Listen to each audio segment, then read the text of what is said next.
We're rolling. This is an interview at Days Inn, Hicksville, New York, 15th of March 2005, approximately 9 a.m. Interviewers are Wayne Clark and Mike Russert. Could you give me your full name, date of birth, and place of birth, please? Edwin J. Vilim, V-I-L-I-M. I was born in Brooklyn on January 3, 1927. Okay. What was your educational background prior to entering service? I graduated from Brooklyn Technical High School, and that was it. I didn't prefer to go on to college. Mm-hmm. Okay. All right. Did you enlist or were you drafted? I was in the National Guard unit in Brooklyn.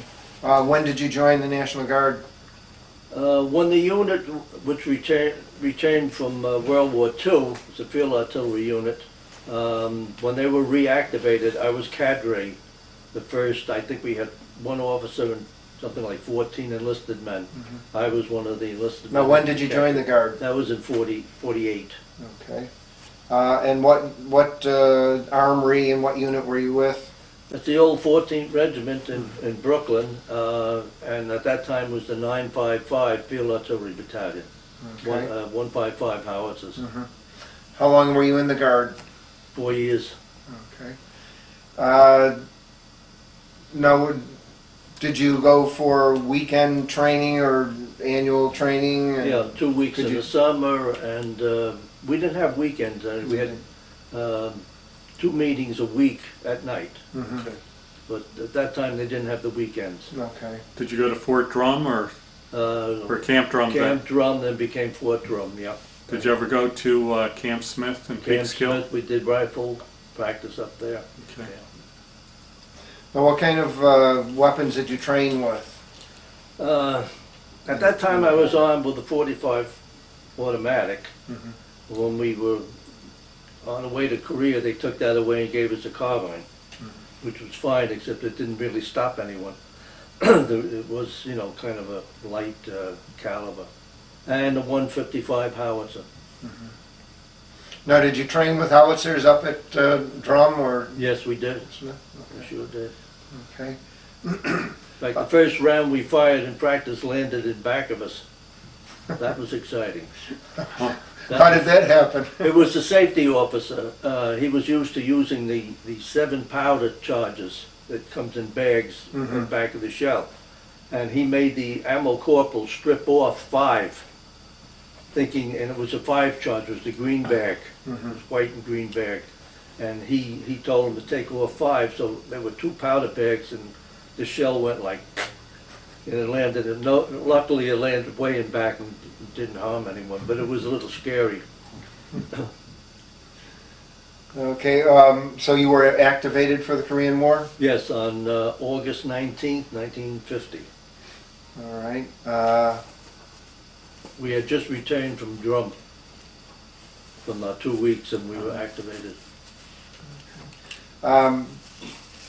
Where did you go from when you were activated? Where did they send you?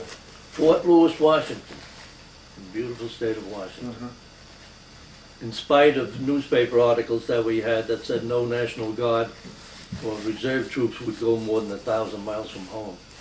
Fort Lewis is a little more. Mm-hmm. Like 3,000 from home. 3,000, yes.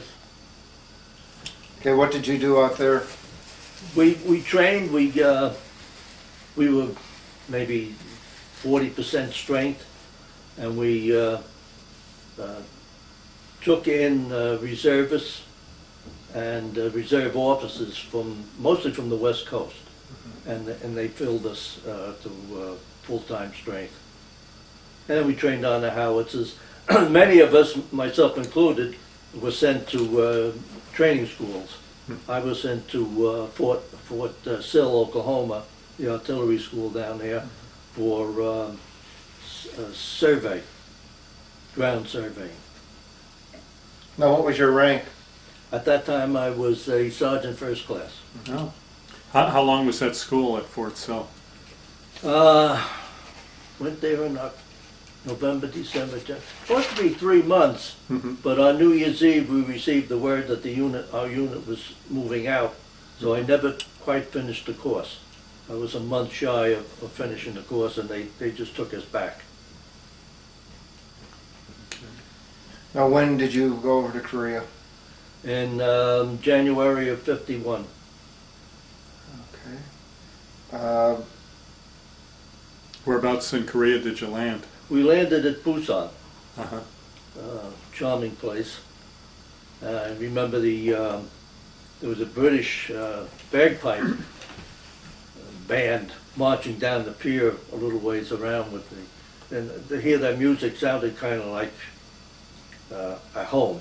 It was a nice feeling in the stark reality of Busan, which was very much overcrowded with refugees. Mm-hmm. Pretty primitive living conditions there. Well, we passed through it very quickly, and they took us out into the fields and into tents.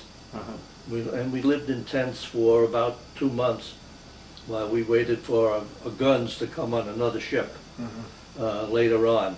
And then we trained in the hills and valleys of just north of Busan until Now, we felt we were ready to go.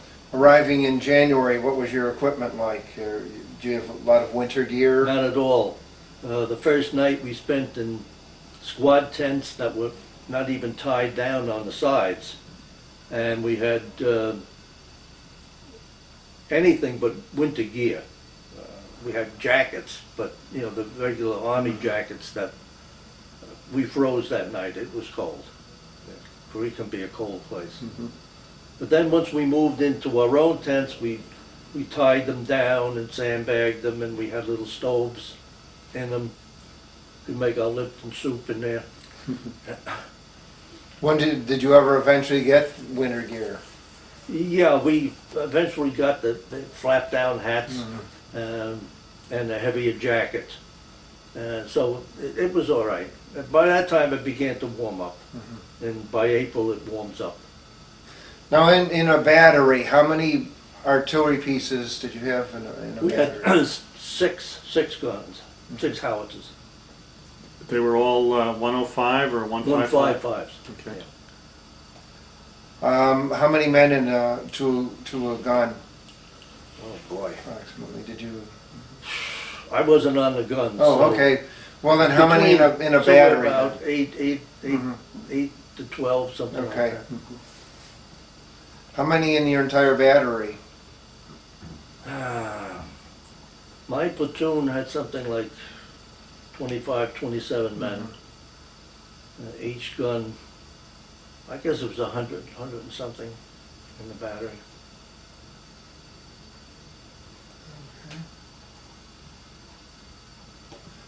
Now, did you have to move around a lot, or were you basically in one area? In the training area, we stayed pretty much in the one spot. We moved a little bit. I remember we were in the field for Easter Sunday that year. Rained all day and cold. So that was pretty miserable, and that's something that stands out in my mind, that Easter Sunday. When were you first under fire or in combat? Well, we went up on the line in LSTs. There were American LSTs with a Japanese crew fighting a Korean War. And it seemed a little odd to us, but the Japanese crew was selling us Japanese whiskey, so it wasn't all bad. There were no American sailors on that ship. We landed at Incheon and drove off. We were able to get up to, as you know, the tides Right. fall tremendously. So you were in the landing. Not the original landing, no, Okay. subsequent to. Mhm. Yeah, when we got in, Incheon had been taken and Seoul had been taken, and they were on a forward move. And we drove through Incheon and Seoul, and we got north of Seoul, and I guess that was beginning of April. Beginning of April. Yeah. Now, how did you tow the guns? We had tractors. Tractors. Wheel track with the treads. Mm-hmm. Could you describe your first action when you went into action? Well, we landed in this spot. God knows where we were. You know, it was all looked alike, and that same day, that was the first fire that we had. We fired almost every day until April 22nd, when very early in the morning we were told to lighten the vehicles. We were, as they called it then, bugging out. And we had to move out because that was the largest Chinese attack of the war on April 22nd. Now, were you receiving a lot of incoming artillery fire or mortar fire? No, small, we could see small arms fire, traces and the like. But we were very, very lucky. A lot of the field artillery battalions were overrun in Korea. We were lucky. We didn't get overrun. So the biggest problem we had was with the ammunition. The ammunition was these powder bags that I spoke of, were World War II vintage. And some of them they think had gotten wet or damp in storage. When it dried out, their power increased. So when they would fire it, it would blow back through the breech of the howitzer and floor the entire crew. And my unit was, my squad was somewhat back. My platoon was somewhat back from the guns, but we would know when it went off because of the light and the loud bang. And you'd run over and the crew would be, and most of them suffered broken eardrums. Oh, really? I remember holding down a fellow named Don Hansen. He was in such pain that we had to hold him down until the doctor got there to give him a shot to calm him.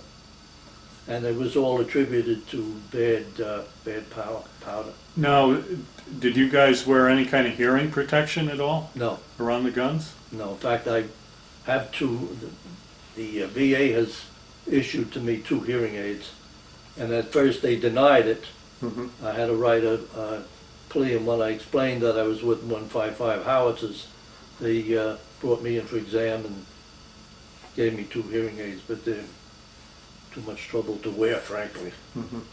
I will wear them for the television. Otherwise, I can normally hear pretty well.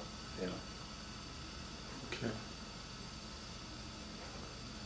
The fellow in my platoon, we had the surveying, we had the radio and telephone communications. We were responsible for that, and the switchboard. And one of my switchboard operators was a farmer from California, a real Okefenokee type, wonderful kid. And he was on the gun, and he pulled the lanyard, and it didn't fire. It was a hang fire, what they call a hang fire. What does that mean? It means that the thing went off, but it didn't ignite the powder charges. Okay. Well, he bent down to give it to pick up the lanyard and give it another shot, and it went off, and it opened up his head. It should have killed him. So they took him off the guns, and we put him behind the switchboard. Unfortunately, he came home with me on the same ship, and I understand something like 2 or 3 weeks later he died from hemorrhagic fever. That's the brain fever from rats. It became rampant in my platoon right after I left. Several of the men came down with it. Unfortunately, he died. Now, were they bitten by rats, or? They think they used to get food from home, boxes, and they would leave it out, which were intense. Sure. And they think maybe the rats, from talking to some of the people later on, they think maybe some of the rats may have chewed the food, and then they went and ate it and got it that way. So, however, I understand that fever was, they were doing a survey of some sort, investigation of what it was, why it was and how it was transmitted later on, but I don't know how that came out. Now, after your unit bugged out, where did you go? We retreated south, set up again, and what we were doing is leapfrogging. One unit would fire, then the one in front would retire further south. Then you would pack up and leave, and it was a leapfrog, one protecting the other. At one point, we ran out of ammunition, and we were told to retire before the triple nickel, the 5.55 field artillery. They were 105s. And they stayed to cover us. And they never got out. The one road that led out was a embankment, a dirt road, and then a stream bed. So there was nowhere to go. We got through there all right, and within a half hour or an hour, when they tried to get down that same road, they were cut off by North Koreans and Chinese. And they lost most of their guns. Not many people, they got the people out. But the guns were trapped. In fact, our own Air Force went in to destroy the guns. So the triple nickel, I met at a reunion in Washington, one of the fellows from it, and he remembered. Yeah, he said, I remember that we were trapped and lost the guns. There's no way of turning them around or doing anything. What were living conditions like, daily conditions like? Not bad. My platoon, most of it stayed in one big squad tent. My communication sergeant and I, and we were pretty close. We took 2 shelter halves. They had issued cots to us, the old Army cots. The gunners, for some reason, didn't want to carry them, threw them away. They regretted that for the rest of their time there, because one of the luxuries was sleeping on a cot above the flood waters and dampness. So we put the 2 cots in with the shelter half and the ponchos over it, and it was comfortable. It wasn't days in, but it was comfortable. And he and I were very close together, and he was my second in command. How would you rate your equipment? Yeah, I know you said that you felt a lot of the shells were defective. Yeah, the powder was defective. The powder. The switchboards, when we first got them, some of them, when they had the old drops, the little thing that dropped, the little lever, they dropped and fell right off. They'd been in storage and not properly treated. So there were a lot of problems with the radios and the telephone equipment. And you make do, and you had to. How about your food? Food was good. In spite of MASH and their powdered eggs, we had real eggs. I don't know how they got them, but we had real eggs. I did get very tired of eating Vienna sausage. That was, there were times when we'd have nothing but Vienna sausage. And the cooks, who were pretty good,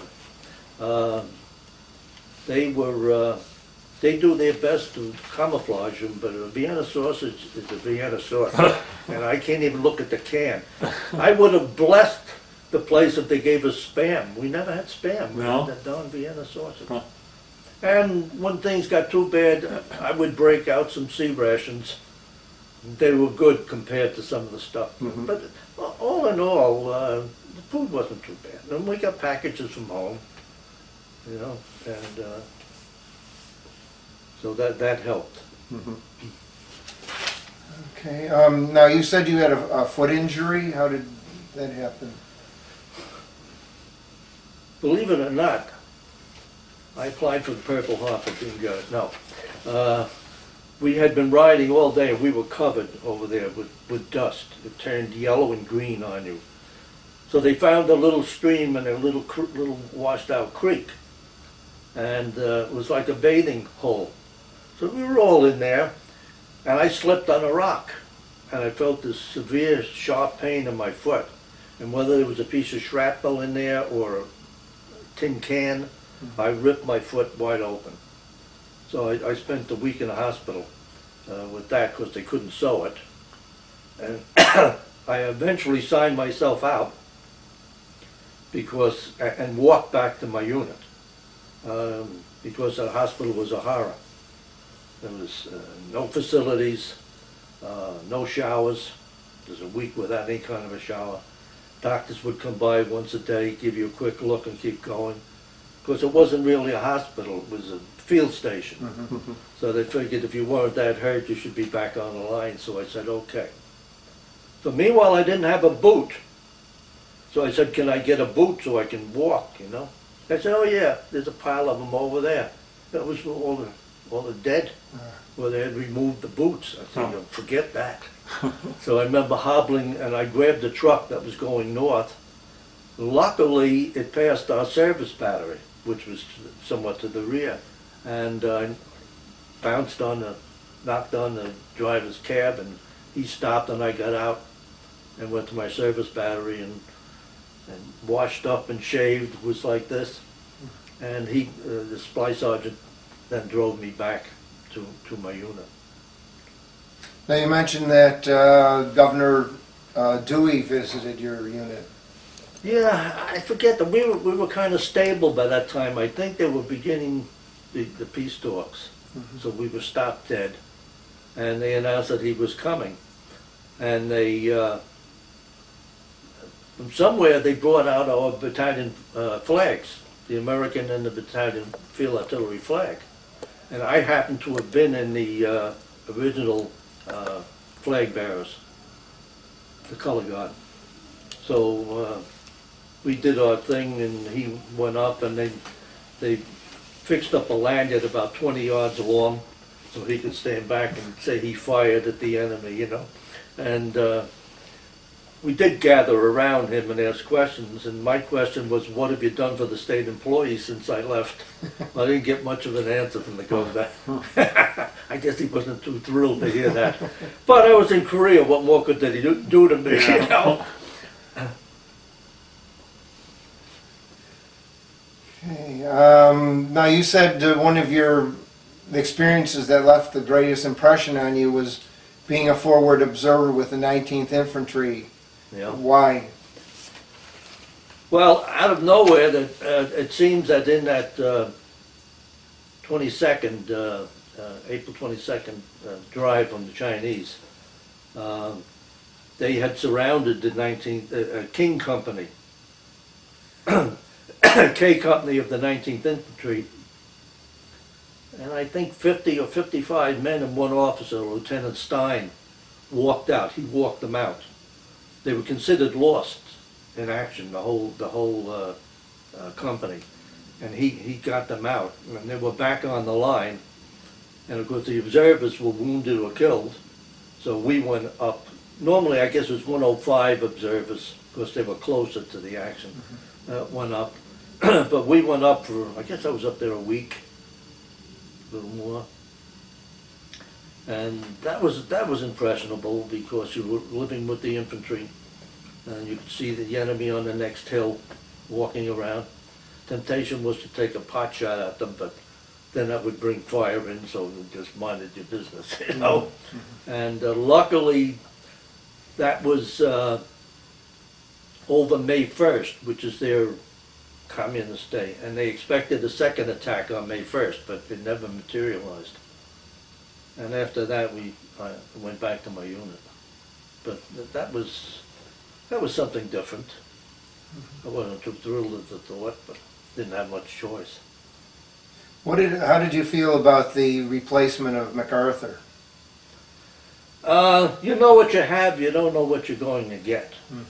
And we didn't know, what's his name that replaced? Ridgway. Ridgway. We didn't know from Ridgway. And we were kind of disappointed. He was a hero. He had landed at Incheon and was very successful, and we were driving north. Matter of fact, in my opinion, if we had continued driving north, we could have gotten a better position than we wound up with, because they were pretty much defeated. We were capturing them on the side of the road. An artillery battalion. There was a prisoner, standing on the side of the road, waiting to be captured. Their pack animals on the side of the road had been slaughtered or killed, and the meat sliced off. They were eating the pack animals, so they were in pretty bad shape. And probably we could have gone a lot further north, and then stopped and given them something to think about. They might not have been as frisky as they were at the table. Now, were you there when the peace When it started, yeah. Yes, I was. But not when it was signed or the No. war ended? Because that was 3 years later. Yeah, yeah, okay, yes, you left. I in was there 51. last 2 years ago, though, Mhm. at Panmunjom. I went back. Oh, you did? I went back on a revisit program. They had a revisit program. And I spent 6 days in Korea. It was great. The people just so very grateful. An old man stopped me on the street and said, "Are you a Korean veteran?" I said, "Yes." And he grabbed me with both hands. He said, "Thank you so much, saving my country." Did you have much contact with the people while you were there? None except for the laborers that we had in the cooks, kitchen help, the hired. Outside of that, we didn't see many at all. Did you ever have contact with the Korean military units at all, or? We avoided that like death. At one point, we were assigned to the capital, the Iraq Capital Division, which I think was probably their top unit. But everybody was, fearful because they were known to just leave and run at that time. They weren't a good fighting force at all. And in fact, one of our officers had to go up, we found out later, to destroy the guns that they left, to put phosphorus grenades and seal a breach. They just took off and left. So, no, we didn't really want to be anywhere near them. Later on, they integrated, I understand, and that began to work out. So. They looked pretty good when I was there 2 years ago. They're maintaining most of it. All the U.S. has there now is the 2nd Division. And if they decide to come down, the Chinese, the 2nd Division is not going to stop them. Not by itself. Now, did you have any blacks in your unit at all? Well, I was on the observation. We woke up one morning, I poked my head out of my hole, and there's a black face. Overnight, they had brought in blacks. And since there were a number of Southerners in that unit, they were anything but thrilled at the whole prospect of it. So that was the beginning of, that had to be around May 1st, May 2nd of 1951. That's when they were integrated into the units right in the field in combat. Yeah. How did things work out at that point? I left right after that. I didn't hear any problems.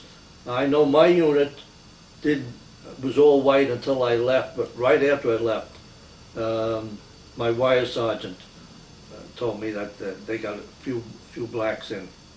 So that had to be November, December of '51 that they brought them in even to the artillery units. Now, when did you return home? I was out in October of '51. The only reason was that we had R&R. We went to Japan for 5 days, and I wasn't going. And I said, well, what's happening? I got hold of the company clerk. He said, well, you're V.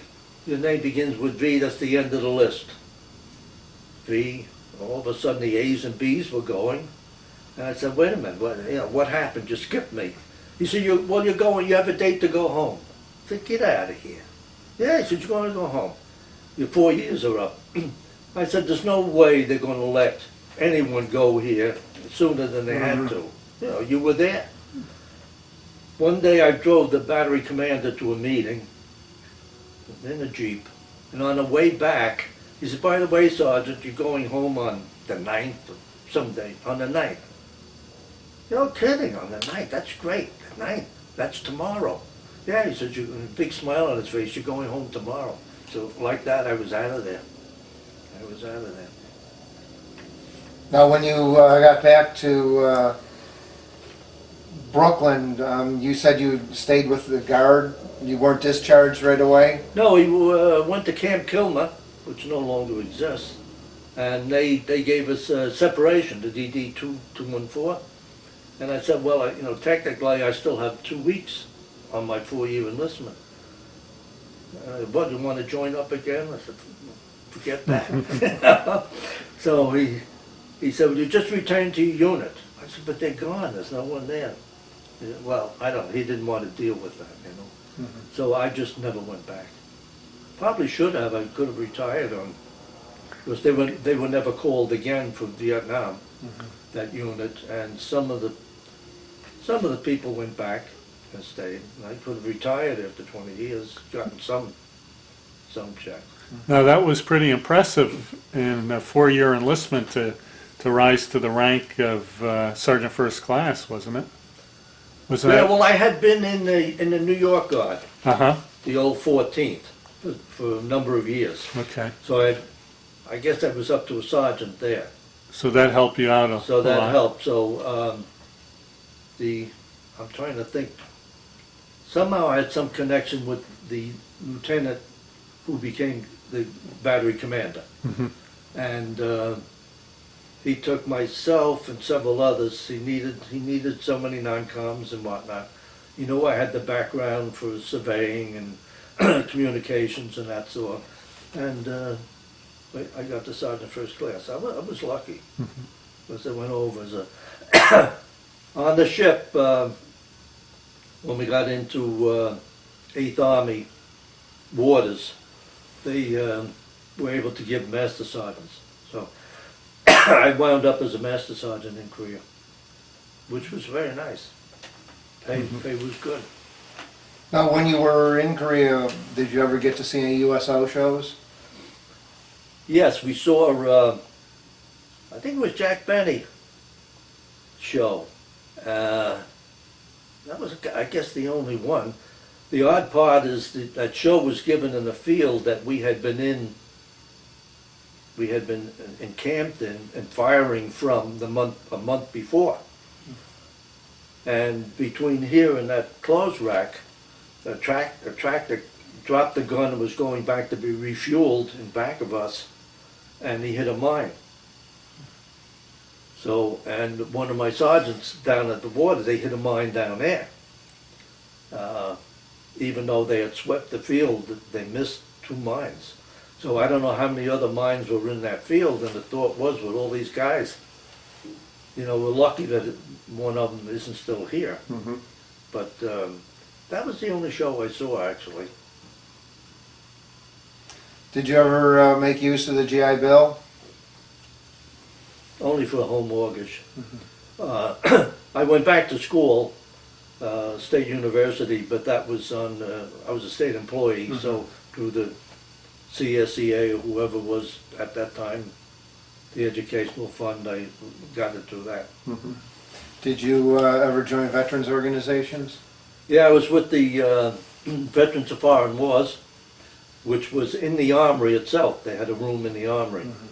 Still do, I believe. And then when I moved to Long Island, it was an awfully long trip. I dropped out. And then when I saw the Korean veterans form their organization, I joined that. Have you been active? Or... Well, I went to Washington with them once, yeah, and was going to the meetings, et cetera, but I haven't been active lately because it was a little too much buddy-buddy that I wasn't used to. And if you weren't in, you were out. So I don't go for that. So I do my own Korean thing. I went overseas by myself. Through the Korean Veterans National Organization, they arranged it. And the Korean people, Korean veterans, whoever, they paid for it. All except the flight. I had to pay for the flight, but they paid for the housing, the food, and the trips. And that was nice. There was 70, I think 72 of us on that tour. And they did it up royal. We had that was the 50th anniversary. They had a banquet in the Hyatt Hotel. They had over 1,000 people in the one banquet. Huge, huge room with entertainment and the whole bit. Did you ever stay in contact with men that served with you? For many years, we used to have in Fort Hamilton, Brooklyn, And Flatbush, Brooklyn, we would once or twice a year have a dance and a get-together. But unfortunately, as the children came and people moved, we fell apart. Now, most of them are gone. Yeah. I lost my commo sergeant, my wire sergeant within a year of each other. Did you ever go to any reunions? No more, no. No. No. But you did go to some? Well, we had, there's a man in Jersey who runs an artillery reunion. That was 3 years ago. And I went to that, and I saw two men from my battery that I hadn't seen in 49 years, and that was nice. That was nice. How do you think your time in service changed or had an effect on your life? I don't know. I guess I grew up a little bit. You know, it was a shock to see the conditions in the rest of the world.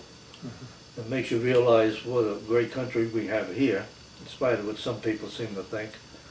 If you go through what you see over there with those people, you know, walking the roads with nothing on their back but some clothing and one of the children, you realize we got quite a bit here. I'm not unhappy about having gone.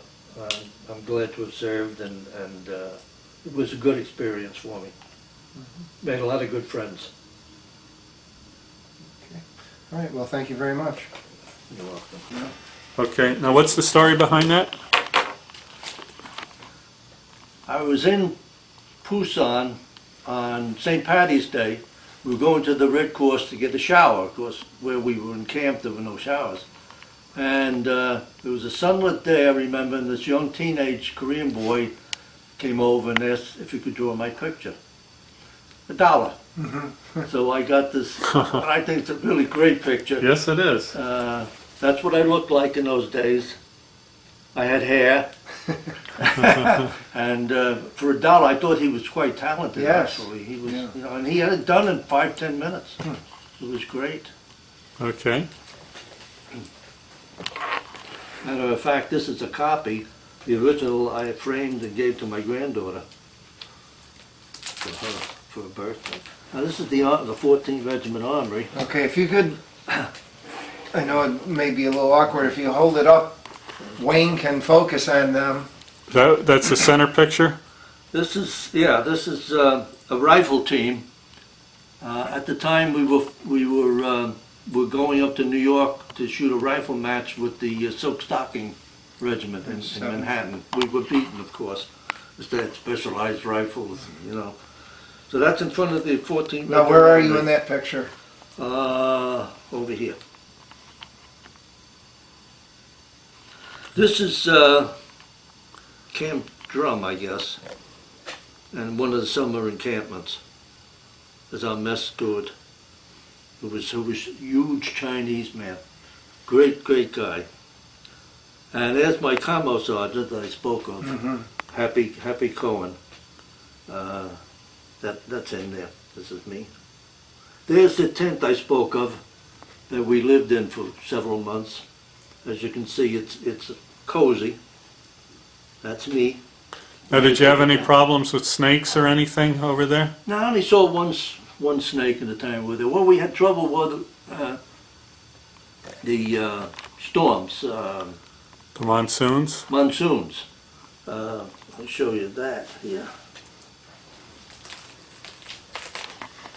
Yeah, there's the results of the monsoons. And here, that was our swimming hole that they put sandbags in, and we were able to bathe and swim in the summer. Let's see if I can find that.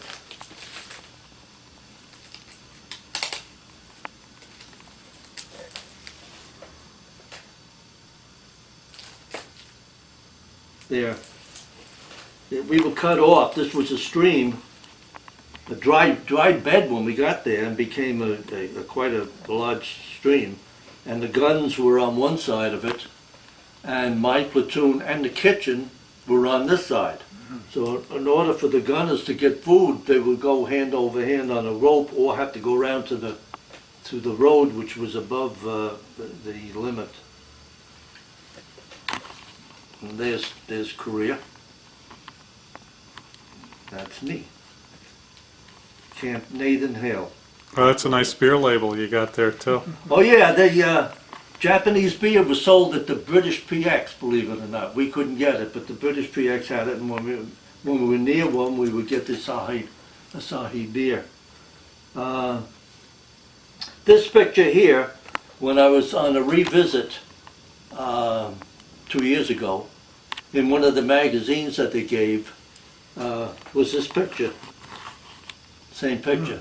I thought it was a bombed-out high school. It turns out it was the communist headquarters of the lower half of North Korea.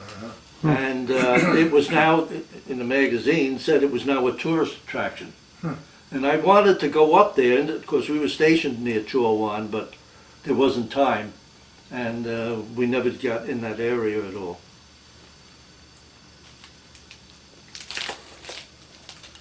This is the 24th Division, that's where the 19th Infantry was in. They issued this, outlining the fact that we were joining the division. It said 955th Field Artillery, commanded by Colonel Knowlton, was attached to this division on April 8, 1951. Approximately 40% of its members are from Brooklyn. That's a village on the eastern seaboard. But they were happy to have us. They needed artillery very badly then. And on our ship there was a hospital unit and 2 artillery units. So they were from the west, somewhere in the west. They alerted all the a good portion of the National Guard free units, those that were in attached divisions, and brought them over at the same time. Okay, well, thank you. Thanks again. Glad you brought your photographs.